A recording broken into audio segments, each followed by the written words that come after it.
MM McCabe is Emeritus Professor of Ancient Philosophy at King's College London and Keeling Scholar in Residence at UCL. In this broadcast, she talks to former student and current colleague Raphael Woolf about a problem with authority figures, the virtues of conversation, and getting stuck in epistemological deep waters.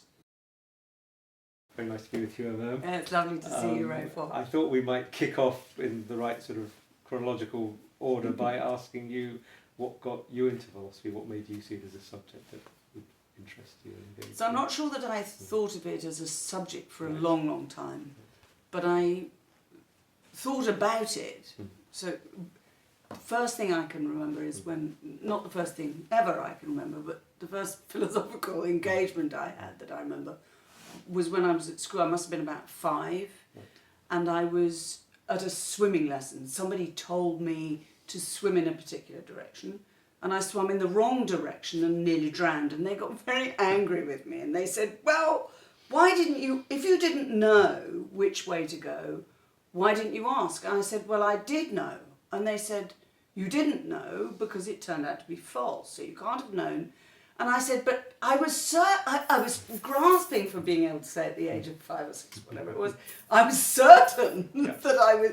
And one of the things that made me think about from very, very early on was questions about the difference between epistemic states and states of affairs in the world, and how it really matters to capture something about what's going on in the subject rather than in the objects out there in the world. So, and I never managed to make my point to them at that stage. So that was the first thing that happened. And then the next thing that happened, which I think is connected, is that I was taught Greek when I was at school by David Ross's daughter, Catherine, who was magic. And we read stuff together. We read 2 things that completely changed things for me. We read Aeschylus's Agamemnon, which is about words. It's about taking a whole lot of, it's like the end of Alice, you take a whole lot of words, you throw them up in the air and jam them back together in a different order. And we read Plato's Symposium, and it made me see, only in retrospect I think, but at the time I was captivated by being able to think in those kinds of ways, being able to think with this extraordinary language in ways that are you can't analyse them out. You can't say, oh well, you know what the Agamemnon of Aeschylus actually is here are the propositions that it contains, or what the Plato's Symposium actually is these series of propositions. What you have to do is engage with both of those kinds of works as a whole. I mean, that also suggests the idea that philosophy is not, that it's not sort of accidental, because I think one way of looking at Plato is to say, well, yeah, Plato has this idea that it's not reducible to a set of truths or even to a set of arguments that are kind of determinative, could somehow come to constitute the subject at some end point, but that actually it's an essential feature of philosophy that it's not like that's that. how it seems to me. It's difficult because one mustn't overstate this, right? So I can see that one might want to say, well, look, there are arguments here, and one of the things one needs to do is to check that the arguments are sound and not to just be flailing around all over the place. So one doesn't want to say any more than I would want to say that there are no dispensations out there in the world, that there are no arguments. But it's to my mind is a horrible danger and mistake to think that that is all that there is, or to think that we can understand arguments, as it were, as floating free. When you think about works of philosophy, it's not all that easy to think to figure out what counts as a work of philosophy. Does it have to look like a logic textbook, or can it look like a dialogue of Plato? No, one of the questions then might be what one thought about a work by Aristotle. You know, how do you think? How does one? I think Aristotle's funnier than most people think he is, but even so, how do you? That wouldn't be hard.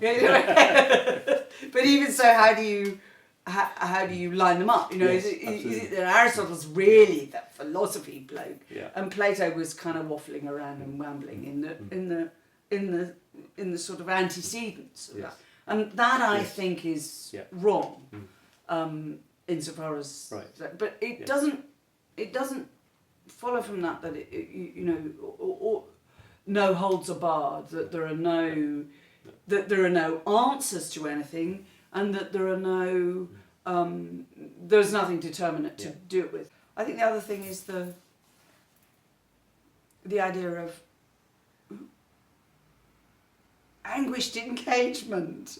So that goes perhaps with the puzzlement, and it goes with two things. It goes with the enjoying being. I love paradox.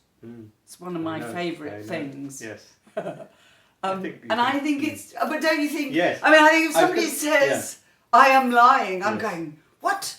What are you? Are you?" And it does the work for you itself. Yes. So you can't think about paradox without thinking about it in both of these dimensions, both in terms of its truth, and in terms of the person who's engaging with it. Right. Yes. Because what you're doing is being puzzled about it. Yes. And jokes are the same. So Yes. philosophical jokes that I just seem to me to carry huge potential Yes. for. I have to say that most of you're looking a bit pained about this, because No. most of my friends and colleagues groan when I threaten to produce philosophical jokes, but I think they're funny, but I think the funniness actually makes you think. But I mean, I think this relates, doesn't it, to your view that something special about philosophy is it's not simply about mapping the structure of the world out there. That it's about something about the human psyche and getting that in some kind of order. Yes, about understanding it. Yes, about yes, it. Yes. It's about something like self-understanding. Yeah. But maybe one should revise that a little bit.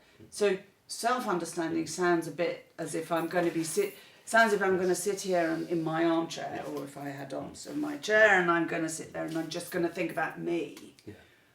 That's another mistake, right? See, the solitariness. Yeah. Move back a stage. So one of the things that I think sometimes does awful harm to philosophy are the kind of big arguments. You know, how do you know there's anybody else out there? You know you're there, but how do you know there's anybody else out there? And these are interesting, exciting arguments, but they come sometimes to make everything really mingy. Yes. And I can't really be sure that you're out there. Well, so maybe this conversation is kind of somehow or other doesn't matter in the way that the conversation I have with myself does. Right. And that seems to me to be a travesty. Yes. So self-understanding maybe needs to be self in the sense of humanity understanding itself. Right. It isn't obvious that if what you think the project is something grandiose like humanity, understanding humanity. I mean, I do think that's what the project is, but it sounds terribly kind of portentous. Yes. But supposing you do think that that's the project, it's not already demarcated. Oh, well, here's where you think about this bit, and here's where you think about that bit. So one of the problems of the discipline has been that it's very highly specialised in lots of areas, and that means that there are there aren't. It's not very easy to cross over from one area of the discipline to another. Yes.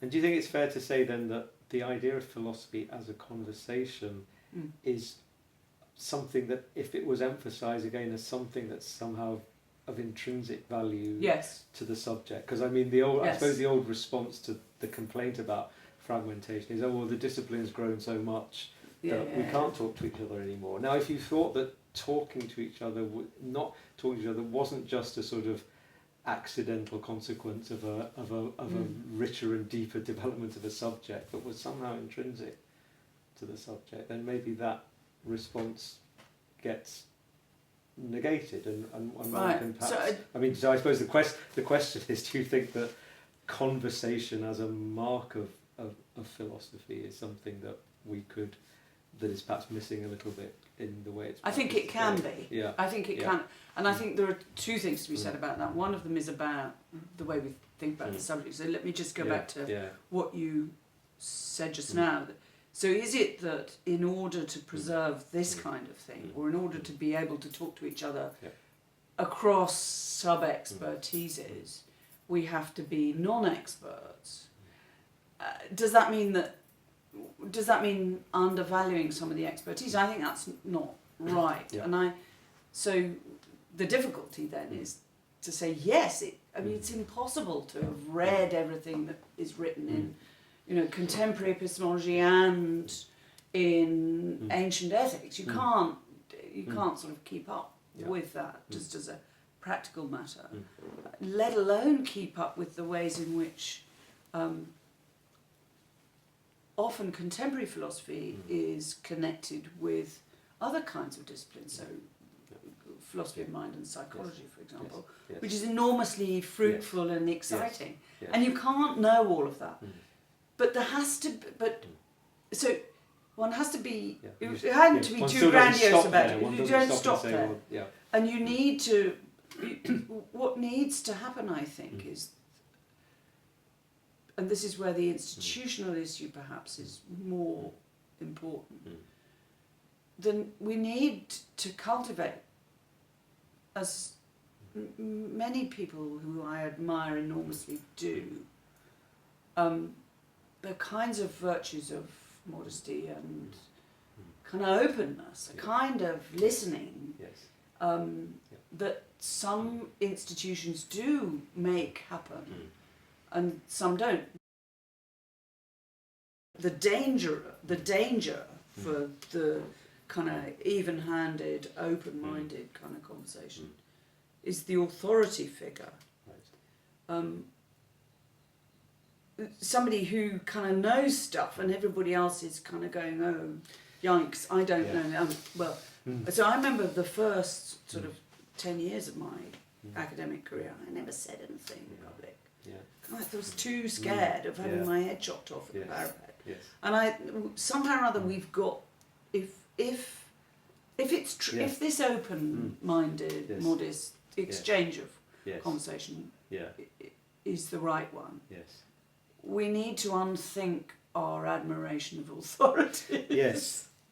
I mean, I find myself often saying to students these days that philosophy is the art of asking stupid questions. Yes. And I think it is. It's right. Precise. Whatever the opposite of, oh gosh, that guy either said that and so it must be true, or knows it, so my puzzlement can't be on the table somehow. Yes, philosophy is the opposite of that. Exactly that. It's, if I don't understand, if I'm puzzled, then that's already that's as much of a fact as somebody else's supposed knowledge, and it already says something, suggests something. I think that's right about both about whether the question should still be open, and about whether the question isn't clear a lot of the time. Quite. And maybe again, I mean, there are institutional issues about this, aren't there? Which is, so one objection that's often made is that for judgments about other philosophers are made in terms of, oh,